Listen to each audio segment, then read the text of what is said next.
નમસ્કાર મિત્રો, તારીખ છે 26 ડિસેમ્બર 2025 ને વાર છે આજે શુક્રવાર। આજના વિડીયોની અંદર જીરો બજાર વિશે સંપૂર્ણ ચર્ચા વિડીયોની અંદર કરવાના છીએ। તે પહેલાં ચેનલ ઉપર જે મિત્રો નવા આવ્યા હોય તો ચેનલને ખાસ સબસ્ક્રાઈબ કરી દેજો અને વિડીયો પસંદ આવે તો વિડીયોને લાઇક કરી દેજો। તો મિત્રો, દેશમાંથી જીરુની એપ્રિલથી લઈને ઓક્ટોબરમાં કુલ 1.18 લાખ ટનની નિકાસની આવકો થઈ છે, જેમાં ઓક્ટોબર મહિનામાં જીરુની નિકાસ ઘટીને માત્ર 15,783 ટનની આવકો જોવા મળી છે।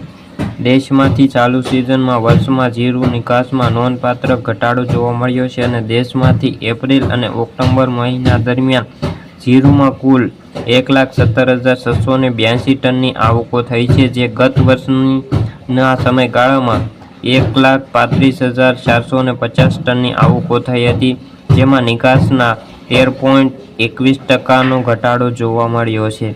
દેશમાં જીરુમાં ઓક્ટોબર નિકાસ ઘટીને 15,783 ટનની આવકો થઈ છે, જે ઓક્ટોબર 2024માં 16,257 ટન નિકાસની આવકો થઈ હતી। દેશમાં સપ્ટેમ્બર મહિનાની જીરુની જે 15,082 ટનની નિકાસની આવકો થઈ છે, જે તુલનાએ ઓક્ટોબર મહિનામાં મોટો ઘટાડો જોવા મળ્યો છે। જીરુમાં ઓલ ઓવર નવેમ્બર અને ડિસેમ્બરમાં નિકાસના પગલે મહિના કરતાં સત્તાવાર રીતે અત્યારે ઓછી જોવા મળે તેવી સંભાવનાઓ છે।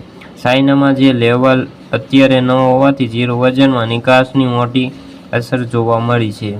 જીરુના ભાવ આજે સ્થિર રહ્યા હતા અને ખાસ કોઈ મોટી મૂવમેન્ટ નહોતી। ગોંડલની અંદર 1,500 બોરીની આવકો થઈ હતી। જેટલા વેપારો થયા હતા કે આગામી દિવસોની અંદર જીરુમાં કેવો વેપારો અને વેધર કેવું રહે છે તેના ઉપર ચાલ જીરુની જોવા મળી શકે છે। છેલ્લે બેન્ચમાર્ક વાયદો છે 20 રૂપિયાથી ઘટીને 21,800ની સપાટી હાલ તો બોલાઈ રહ્યો છે। તો મિત્રો, આથી જીરુને લગતી આજની ચર્ચા વિડીયો ગમે તો વિડીયોને લાઇક અને સબસ્ક્રાઈબ કરી દે।